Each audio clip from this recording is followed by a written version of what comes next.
It's been 50 years since the legendary wildflower left this world, but the secrets she kept are only now beginning to come to light. Behind the glitz and glamour of Mexican show business, whispers of a forbidden love with the iconic Javier Solís spread like wildfire. Stories of jealousy, betrayal, and scandals that never made headlines. In this video, we delve into the untold chapters of Flor Silvestre's life, revealing the shocking confession she made about Javier Solís before her death. A romance shrouded in mystery, a passion that defied the norm, and a truth that remained hidden for decades. Are you ready to discover what really happened? Keep watching. Flor Silvestre was a woman whose beauty and talent aroused impossible passions. Her life was marked by stormy loves.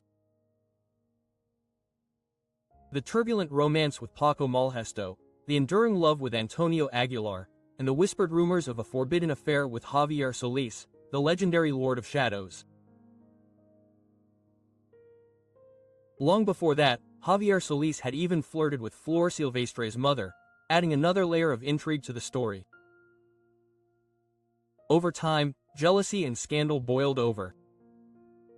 Paco Malgesto's fury once boiled over at an airport.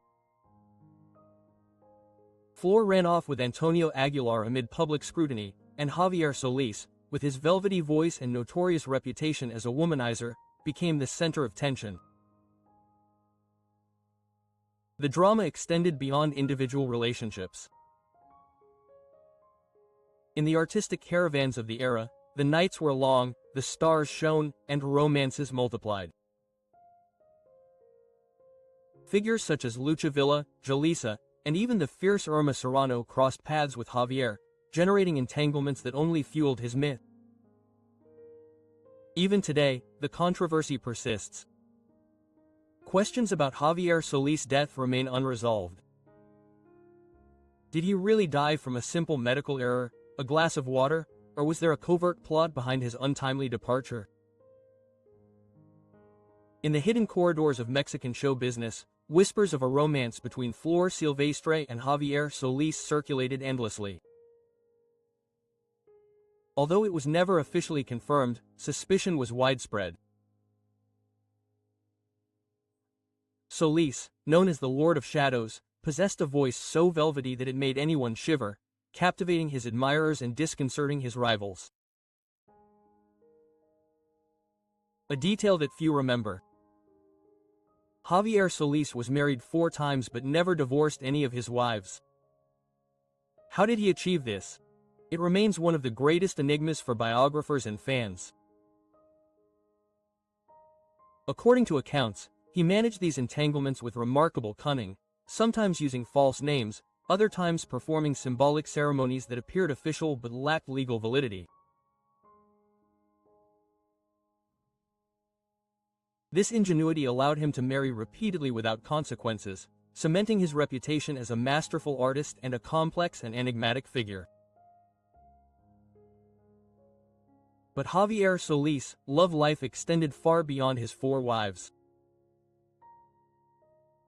Blessed with an irresistible charm, he became an incorrigible womanizer, a man whose allure seemed impossible to resist. However, when he sang, his voice and presence captivated everyone, leaving listeners spellbound. Between formal romances, secret relationships, and conquests in every city he visited, his fame was impossible to ignore. It is no wonder that he was nicknamed the Lord of the Shadows. A man who lived intensely both on stage and in private, with a voice that enchanted and a heart that never rested. Amidst all these entanglements, the story of Flor Silvestre stands out.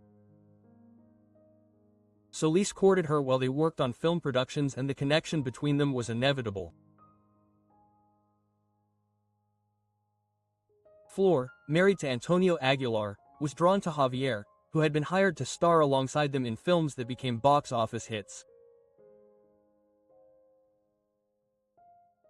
On the set, amidst lights, horses, mariachi bands, and long workdays, a closeness developed that, according to rumors, crossed professional boundaries. Javier's reputation as an inveterate conqueror caused tension wherever he went.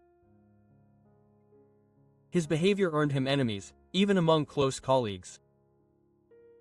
The most famous example was with José Alfredo Jiménez, the legendary composer from Guanajuato. Solís allegedly flirted with José Alfredo's wife, leading to a confrontation so intense that, according to the composer's son, José Alfredo forbade Solís from performing songs from his repertoire. Over time, the music and festive atmosphere of the gatherings smoothed over old grudges. Years later, during a Christmas gathering organized by the record company, Javier humbly approached José Alfredo and apologized.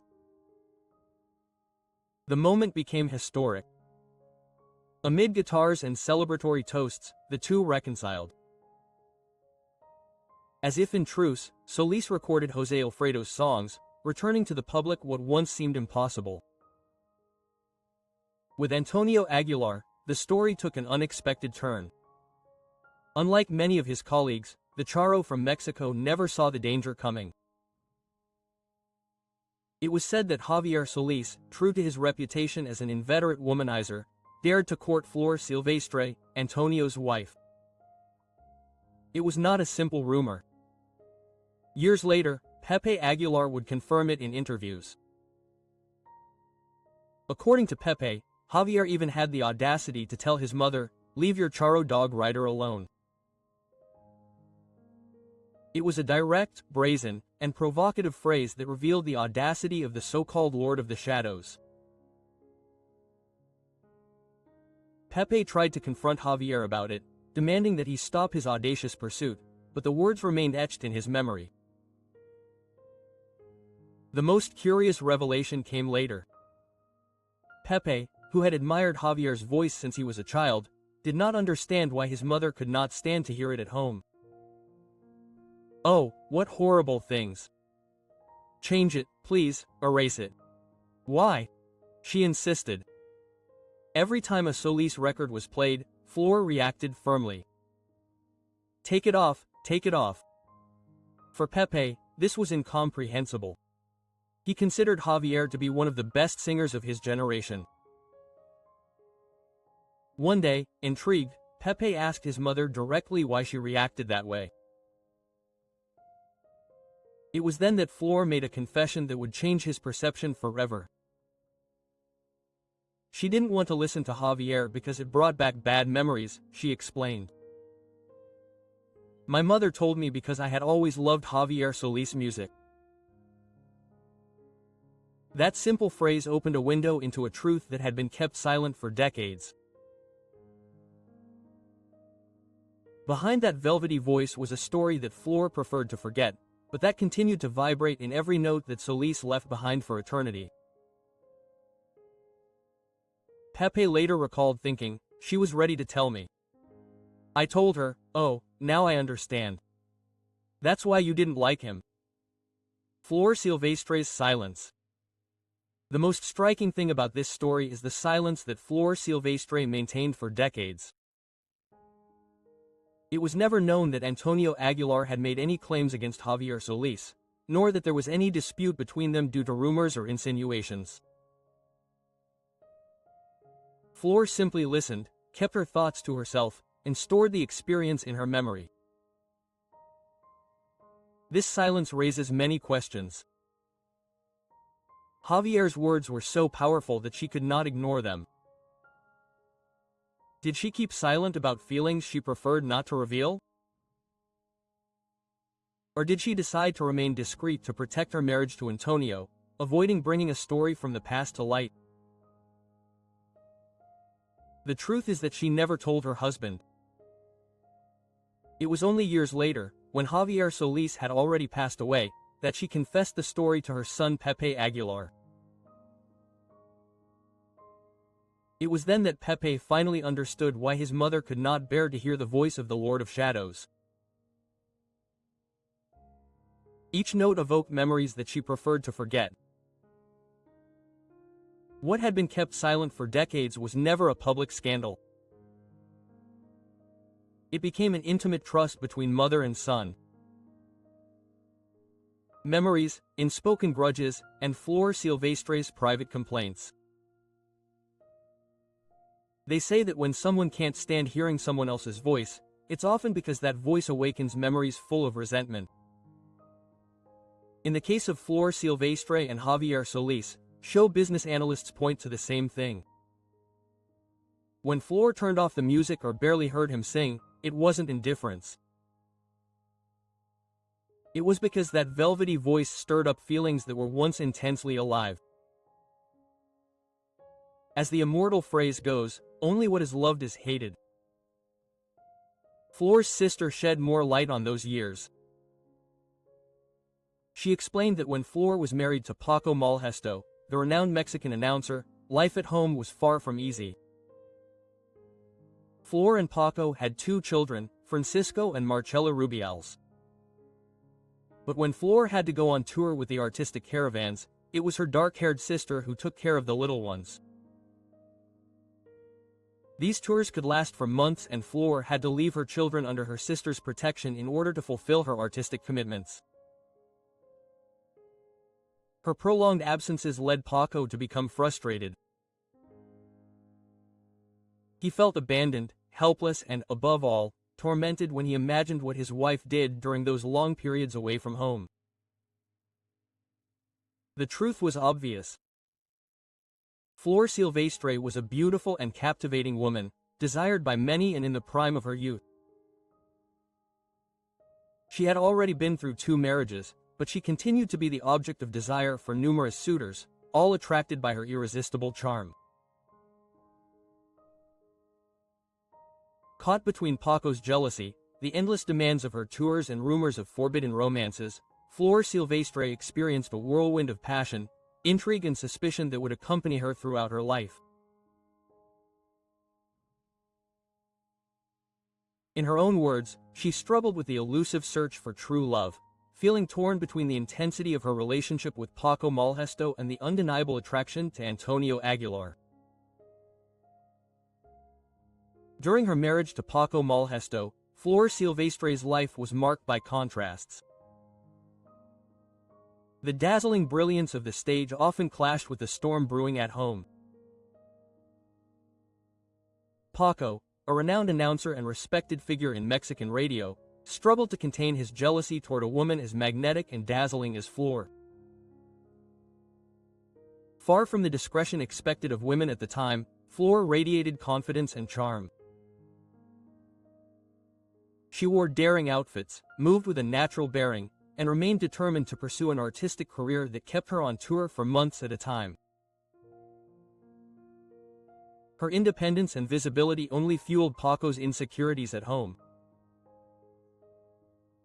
He endured constant rumors and watched as the press pointed out every supposed indiscretion. Rumors circulated endlessly, with Flor seeing one man, flirting with another, and no suitor stopping to try to win her over. The situation escalated when he heard the most painful version. Flor had supposedly been seen kissing Antonio Aguilar on a film set. Desperate, Paco confronted her directly, but Flor reportedly denied the allegations. Still, the seed of doubt had already sprouted. While jealousy ruled her home, another story was unfolding on the movie sets. There, a romance began that would change Flor's life forever.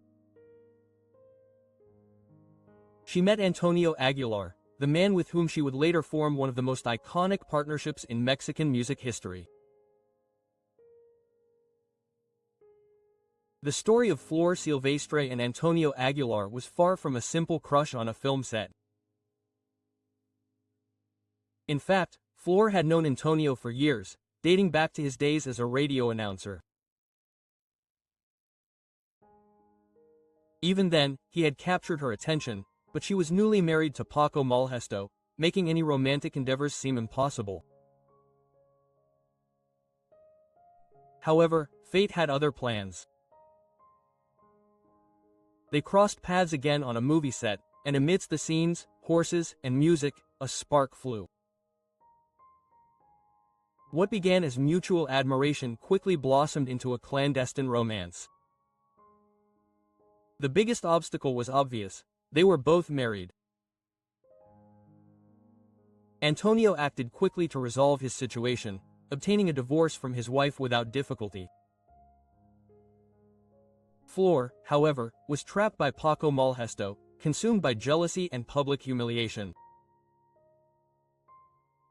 He refused to grant her a divorce, and the pressure intensified, as rumors spread like wildfire in the press, leaving no secret untouched. Determined to follow her heart, Flor made a bold decision. She left Paco behind and eloped with Antonio Aguilar, defying societal expectations and public scrutiny. As the old saying goes, where the rivers roar, there flows the water. The repercussions were immediate. Paco's reaction was one of rage and desperation. He reportedly grabbed a gun and ran to the airport, determined to confront the lovers. But fate intervened. The plane had already departed.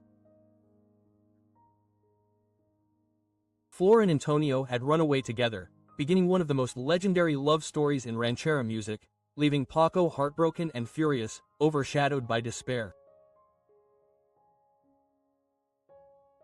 The separation of Flor Silvestre and Paco Malgesto was far from a private matter. It became a major scandal that made headlines in the late 1950s. Consumed by rage, Paco went to the public prosecutor's office and filed charges against Flor for abandonment of the home and adultery, serious charges at the time. The consequences were severe. Flor lost custody of her children. A devastating blow that further damaged her reputation in the media. The controversy spread like wildfire. Rumors flew in all directions. Some claimed that Paco had been unfaithful, while others suggested that Flor's independence and charm had made her husband jealous. Years later, even Flor's granddaughter shared her version. "My grandmother left her second husband because he treated her so badly." The truth is that Paco Malgesto never understood that Flor was not made to be a woman confined to the home. My grandmother Flor was incredible. She helped out around the house and shone on stage. She had an independent spirit, born for the spotlight. Flor's fears and desires were confirmed when she fell in love with Antonio Aguilar, the charro who not only won her heart but would go on to form one of Mexico's most powerful musical dynasties. Meanwhile, while Flor's life burned with rumors and passions, another figure began to emerge on the ranchera scene. A young man whose talent would forever change the trajectory of the genre. He was humble, forged through hard work as a baker, a market porter, and even a butcher. He was not particularly tall or strikingly handsome, but he possessed a gift that eclipsed everything else, a deep, unmistakable voice that made women sigh with just one note.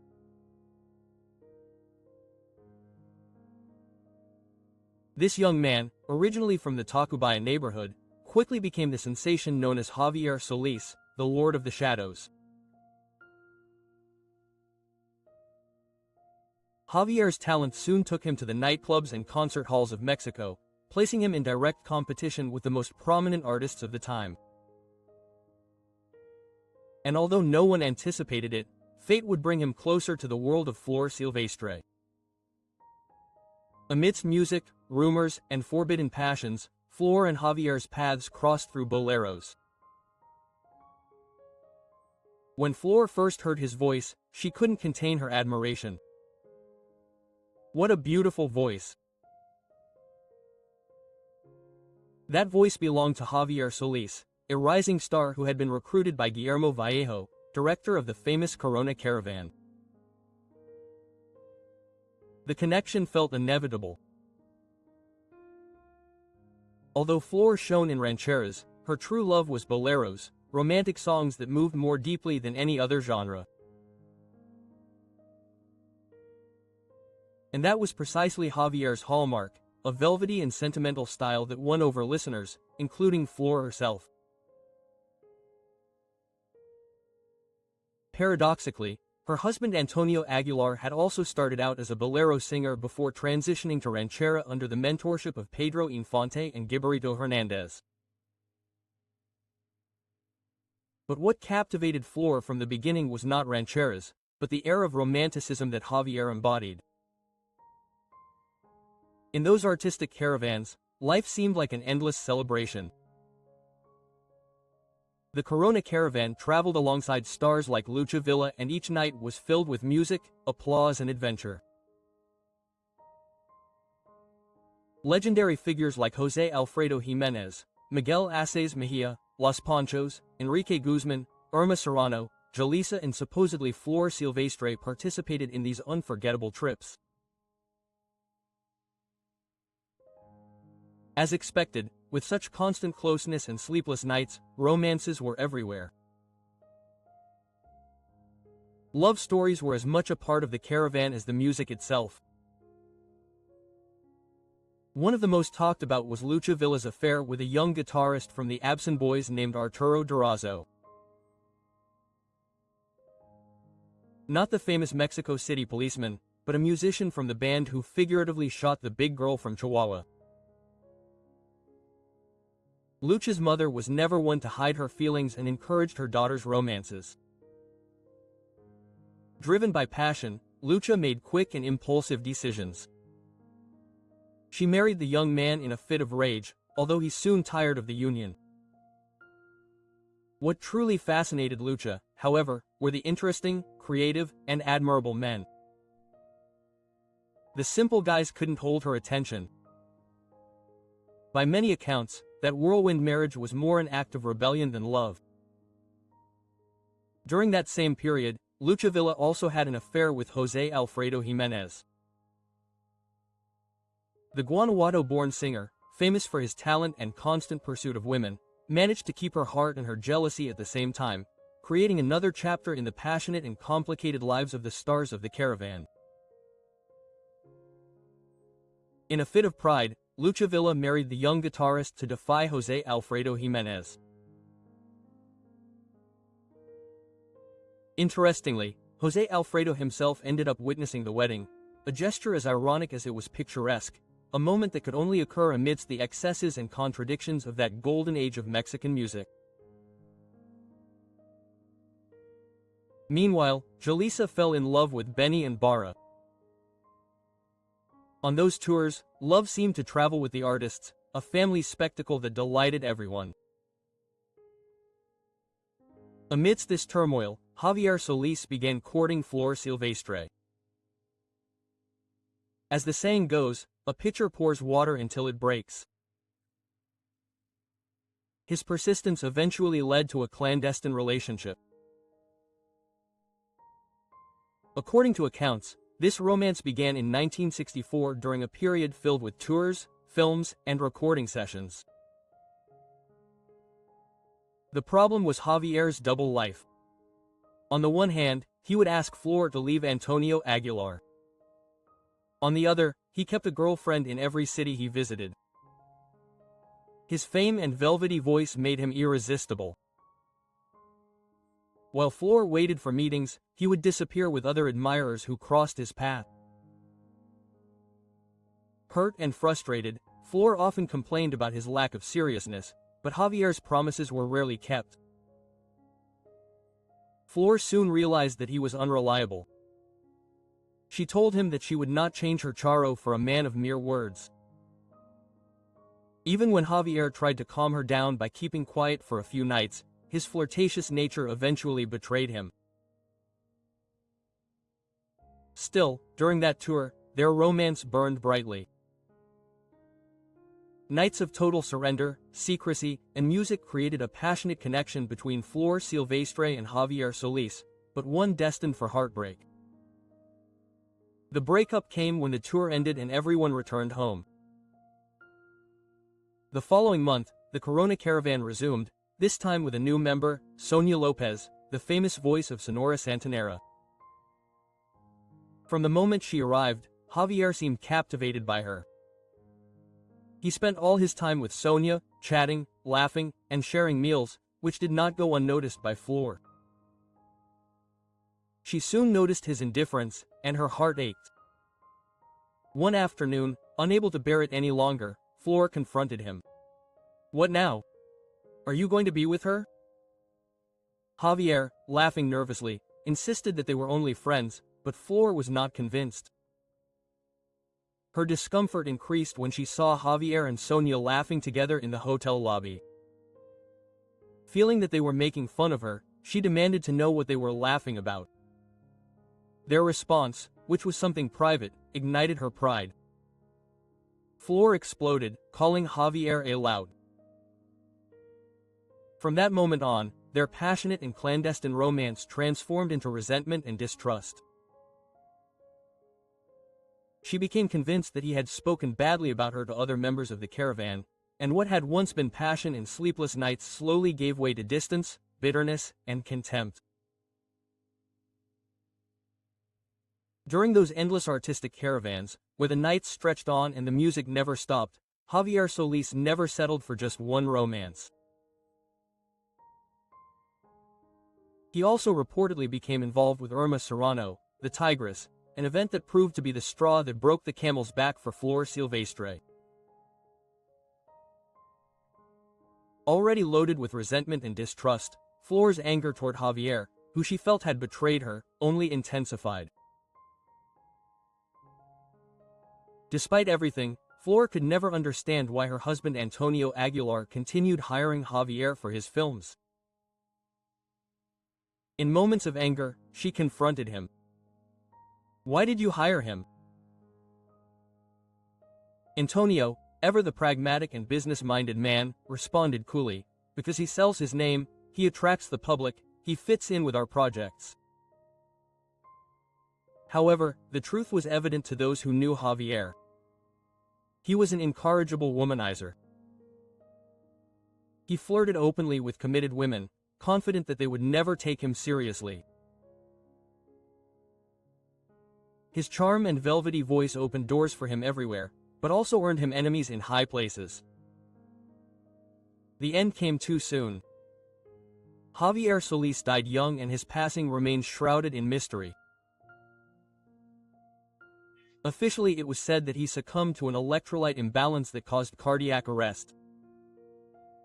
A clinical explanation that did little to satisfy his followers. Over time, rumors emerged suggesting that he had died simply by drinking a glass of water after surgery. Friends and relatives were quick to deny this, pointing out that he had drunk water without any problem before the incident. This detail only fueled more questions. What really happened in his last days? Was it medical error, negligence, or something darker at work? Scene? The truth left with her velvety voice, leaving behind one of the most enduring mysteries of ranchera music. And for Flor Silvestre, on November 25, 2020, just 1 year after her last hospitalization, she passed away peacefully at the age of 90. She died of natural causes at the El Soyate Ranch in Zacatecas, surrounded by her children and grandchildren. Her daughter Marcella, she recalled, fell asleep and did not suffer. The following day her funeral was held and she was buried at Antonio Aguilar's ranch, El Soyate, next to the grave of her beloved husband Antonio Aguilar. Flor Silvestre's life was a whirlwind of talent, passion, and unforgettable stories. Her romances, her struggles, and her unbreakable spirit left an indelible mark on Mexican music.